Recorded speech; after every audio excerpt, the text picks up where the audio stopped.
Moving on. Are African countries being paid by the Trump administration to accept non-citizen deportees? Well, Equatorial Guinea has been placed under the spotlight by a senior Democrat in the United States. Senator Jeanne Shaheen has questioned $7.5 million that was sent to the Central African nation's government from the United States. That money has come from a fund set aside by Congress to address refugee crises across the world, according to public government data. Senator Shaheen penned a letter to the US Secretary of State voicing her concern. This highly unusual payment to one of the most corrupt governments in the world raises serious concerns over the responsible, transparent use of American taxpayer dollars. It would far exceed the amount of US foreign assistance provided over the last 8 years combined. Now, this $7.5 million payment would reportedly be the first government-to-government transfer from this account. And Equatorial Guinea's government, led by President Teodoro Obiang Nguema Mabagaso, and his son, the Vice President Teodoro Nguema Obiang Magwe, has been at the centre of corruption scandals. In 2012, the US Department of Justice determined that Vice President Obiang had spent $315 million on properties across the world, supercars and other luxury goods. In 2017, Obiang was convicted by a Parisian court of embezzling tens of millions of dollars and laundering the proceeds through France.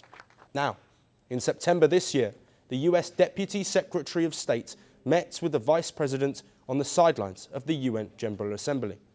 And the US State Department said that Deputy US Secretary of State Landau and Obiang had agreed to reaffirm joint commitments to deepen commercial and economic ties, combat illegal immigration, and advance security cooperation. But what are non-citizen deportations?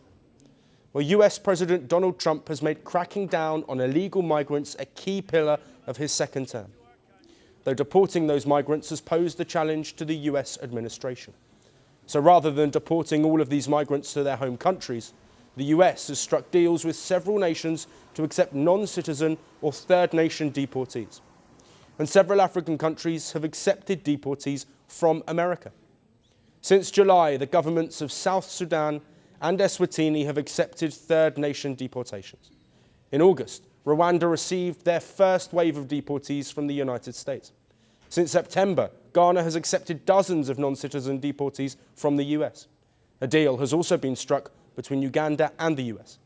It is worth noting that both Nigeria and Burkina Faso have both publicly declined deals from the Trump administration.